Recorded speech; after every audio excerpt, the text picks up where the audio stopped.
Bonjour, je suis le docteur Mathieu Pellan, je suis pédiatre et je suis médecin du sport. Et je vais vous présenter ces différents topos concernant le module pédiatrique et notamment donc la prescription d'activité physique adaptée en maladie chronique.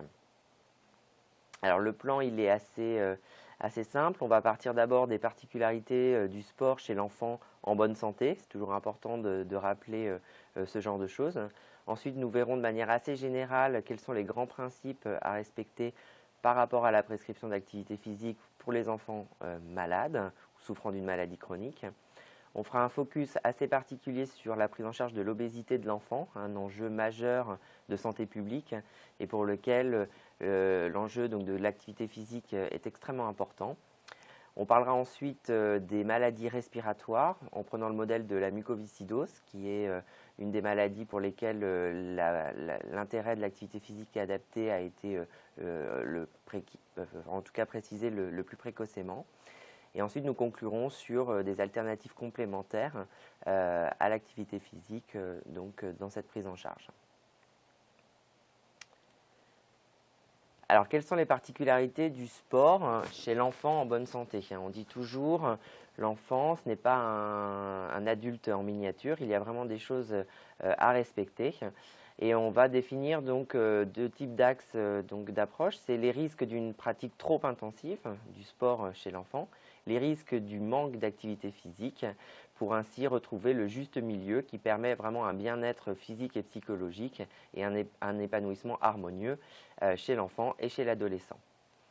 Alors, c'est quoi les risques d'une pratique trop intensive chez l'enfant? Donc, on l'a dit et on le redit, c'est important, l'enfant, ce n'est pas un adulte en miniature, donc il ne va pas avoir les mêmes lésions, les mêmes blessures qu'un adulte. Alors pourquoi? Parce qu'il grandit, il est en pleine croissance, il a un appareil ostéo-articulaire qui lui est propre, il a les apports nutritionnels qui sont différents qu'un adulte. Il y a également tous les facteurs hormonaux de la puberté qui sont à prendre en jeu, avec également les aspects d'ordre psychologique. C'est un enfant qui se construit, qui apprend à devenir un adulte. Alors la définition du sport qu'on dit trop intensif, elle est assez standardisée, elle est je pense amenée à évoluer, mais pour le moment on dit que plus de 10 heures par semaine chez l'enfant de plus de 10 ans ou plus de 6 heures par semaine chez l'enfant de moins de 6 ans sont des pratiques jugées trop intensives. Quels sont les risques? Les risques, ils sont dans un premier temps aux alentours de l'appareil ostéo-articulaire, ce sont les risques biomécaniques. On va parler d'ostéochondrose, de périostite et surtout de lysismique également. Attention, l'enfant, contrairement à l'adulte, ne va pas présenter de lésions musculaires, ni de tendinopathie, ni de lésions méniscales. Et les lésions ligamentaires sont extrêmement rares. Donc il faut vraiment prendre ces choses en compte et surtout s'intéresser à ce qu'on appelle les ostéochondroses. Les ostéochondroses de croissance, on les appelle également des ostéochondrites ou des apophysites. Ce n'est pas une pathologie inflammatoire, mais une pathologie purement mécanique de surmenage de ces zones de croissance. Les cartilages de croissance sont encore en évolution et la pratique trop intensive, d'une manière purement mécanique et biomécanique, vont faire souffrir ces zones de fragilité. Alors la plus connue, que vous verrez sûrement en pratique clinique, c'est ce qu'on appelle le Osgood-Schlatter. C'est l'ostéochondrose tibiale antérieure. Donc c'est cette douleur au niveau de la tubérosité tibiale antérieure qui donne une douleur répétitive lors de la pratique intensive et pour lesquelles on préconise la plupart du temps un repos, un bon chaussage et d'attendre finalement que les tissus soient vraiment moins inflammatoires.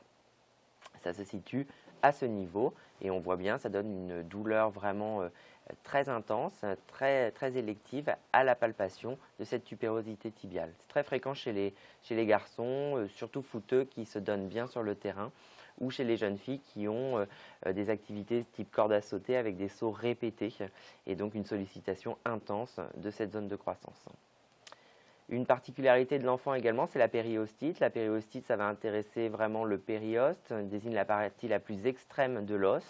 Ça va donner des douleurs également assez diffuses qui sont souvent assez durs à localiser pour l'enfant et pour lesquels on préconise également donc un arrêt temporaire de l'activité physique. La lysismique, elle est assez particulière des sports en hyperlordose, donc principalement les gymnastes. Vous voyez sur cette image, au niveau donc, vertébral, cet aspect de lysismique à force donc, de pression trop importante au niveau des dernières vertèbres lombaires. Ça peut également arriver sur des adolescents un peu plus grands, notamment dans les sports de type musculation, comme on voit sur la photo avec les levées de barre. Ce qu'il faut retenir donc, dans le calendrier, c'est que généralement les 9-12 ans vont plus être atteints au niveau des pieds, les 13-15 ans plus au niveau des genoux et les 16-18 ans plutôt au niveau du bassin.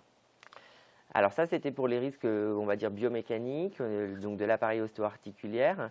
Les choses à prendre en compte également dans une pratique sportive trop intensive, c'est la croissance staturopondérale. Un enfant, il est en pleine croissance et la pratique trop intensive peut entraîner un retard dans la vitesse de croissance. C'est ce que l'on connaît, c'est chez ces grandes gymnastes qui gardent en prépubertaire une taille assez petite parce que finalement tous les phénomènes donc, de surmenage vont altérer les processus hormonaux qui sont à l'origine du déclenchement de la puberté, de l'accélération de la taille chez les jeunes filles et chez les garçons également.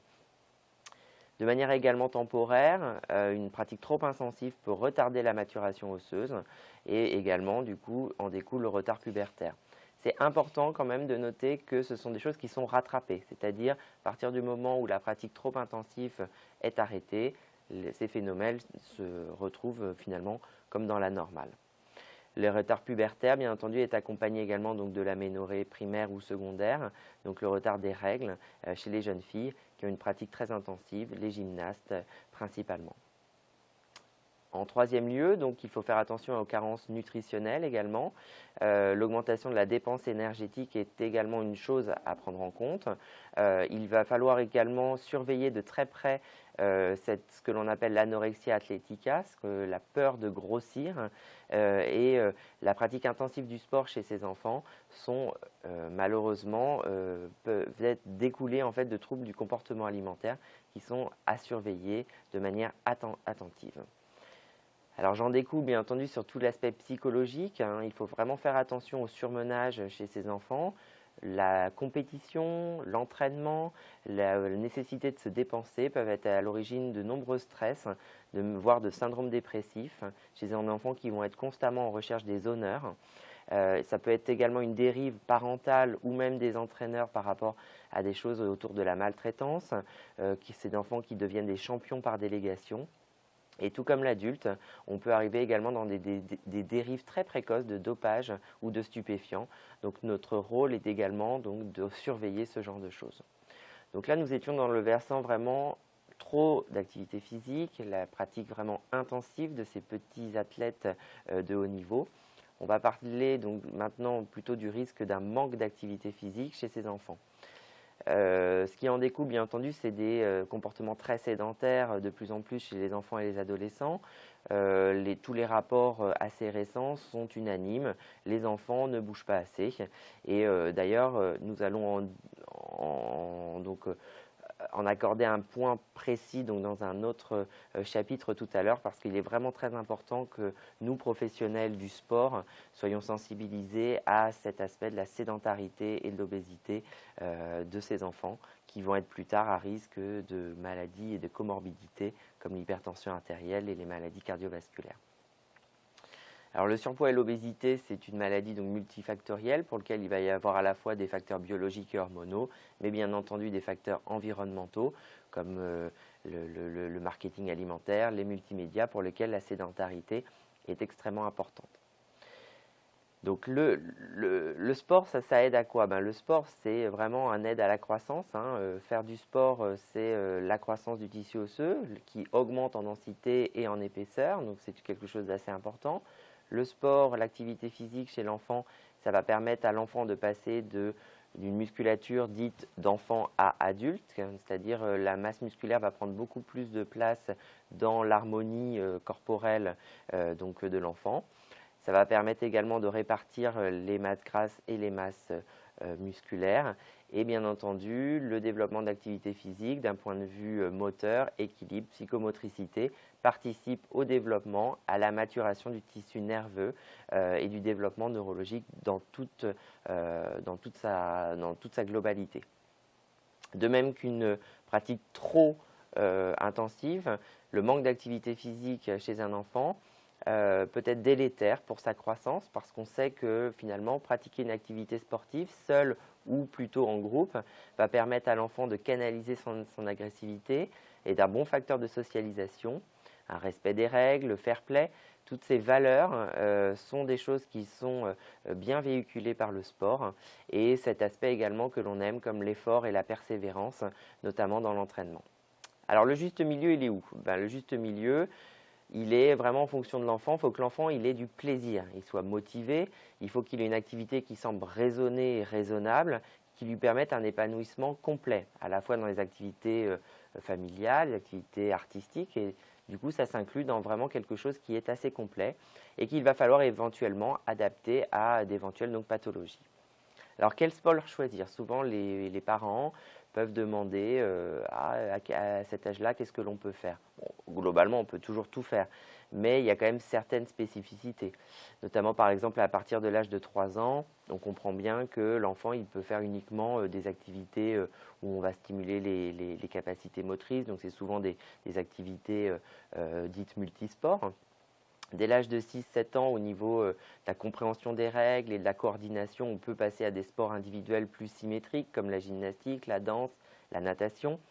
Et à partir de 8-9 ans, la coordination est telle que la maîtrise de sports individuels ou collectifs type tennis, arts martiaux, football et basket va être possible. Et puis dès l'âge de 10 ans, où là on va avoir vraiment cette notion du dépassement, cette notion de l'entraînement aérobie avec cette notion d'endurance, on peut proposer des courses à pied, cyclisme, qui est souvent un petit peu trop précoce pour les enfants avant l'âge de 8-9 ans. La danse, on va voir que finalement, pour les jeunes filles, mais également pour les garçons, il n'y a pas de théorie du genre. C'est un bon exercice, c'est un bon sport pour tout ce qui va être concentration, rigueur, la volonté, le sens du rythme. Donc, il y a privilégié vraiment sur ce type d'enfant qui va présenter ce type de qualité.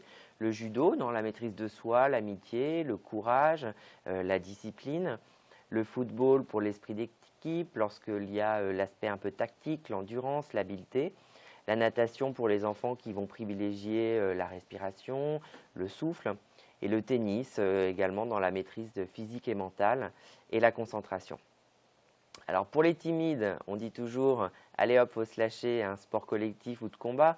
Le basket, le hand, le football, généralement ça les permet un petit peu de s'épanouir et de se socialiser. Pour les turbulents, on dit souvent également qu'il faut peut-être des sports à forte charge d'engagement physique, où ils vont être vraiment très cardio et comme ça ils vont être un petit peu bien fatigués après leur séance. Et il faut quand même pas négliger que les enfants sont, en fonction du caractère, des fois un petit peu plus indépendants et donc privilégier peut-être des sports plus individuels, l'escrime, des choses comme ça qui vont plus correspondre à leur tempérament. Donc on peut retrouver finalement et orienter les enfants et leurs parents sur différents types de supports que l'on retrouve sur Internet qui vont définir les différents types de profils psychologiques adéquats.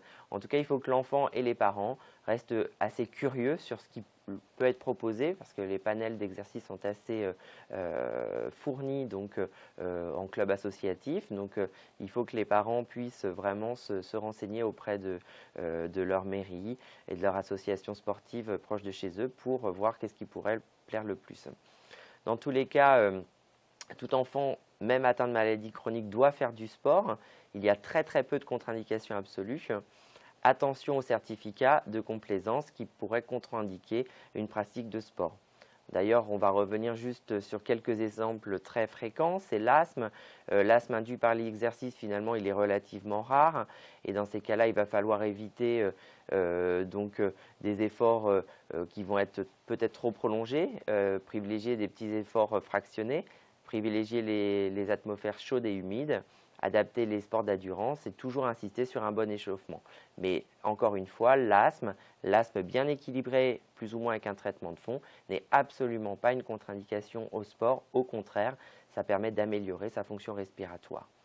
Au niveau cardiaque, les cardiopathies cyanogènes ou les troubles du rythme aggravés par l'effort sont extrêmement rares, suivis dans des centres spécialisés où là, ce n'est pas à nous de choisir finalement la contre-indication ou non de la pratique sportive. C'est des enfants qui sont suivis dans les centres de référence de cardiopathie et pour lesquels il peut y avoir une restriction d'activité physique, mais en aucun cas une contre-indication. Dans tous les cas, on dispose pour ces enfants d'épreuves d'effort en milieu spécialisé qui nous orienteront sur la pratique du sport. Les enfants diabétiques nécessitent et il est indispensable qu'ils aient une activité physique car l'activité physique va permettre une bonne régulation de la glycémie capillaire, une bonne maîtrise du diabète. Et ces enfants font l'objet, dès la découverte du diabète, de bonnes connaissances des règles à respecter pour finalement une pratique du sport sans risque. Donc ce n'est absolument pas une contre-indication. L'obésité, encore une fois, bien que le sport soit difficile lorsque l'on est en surpoids, n'est absolument pas une contre-indication et bien au contraire, il va falloir vraiment insister sur une pratique intensive et adaptée bien entendu. Les seules contre-indications que l'on puisse avoir, c'est des associations type plongée et asthme. Alors, ce n'est pas des choses les plus courantes que l'on peut avoir, même si, encore une fois, il y a un bémol. Ce n'est pas parce qu'on a de l'asthme que l'on ne peut pas faire de plongée. Il y a certaines règles à respecter, certains examens à réaliser avant, mais ce n'est pas non plus un consensus. Et pour l'escalade, pour des enfants qui vont avoir des risques de décompensation ou d'exacerbation brutale type épilepsie ou diabète. En conclusion, donc l'enfant n'est pas un adulte en miniature, mais en devenir, ça je vous l'ai dit. Attention aux dérives d'une pratique trop intensive qui peut être extrêmement délétère sur la croissance staturopondérale de l'enfant. Le sport, il est nécessaire à l'épanouissement physique et psychique de l'enfant. Il est adapté à son enfant et ses désirs et ses éventuelles pathologies. Et je finirai donc par cette constitution de l'OMS de 1946, où déjà à cet instant-là, nous parlions de la santé de l'enfant. La santé, c'est un état complet de bien-être physique, mental et social. Et ce n'est pas seulement une absence de maladie ou d'infirmité. Donc le sport a toute son importance.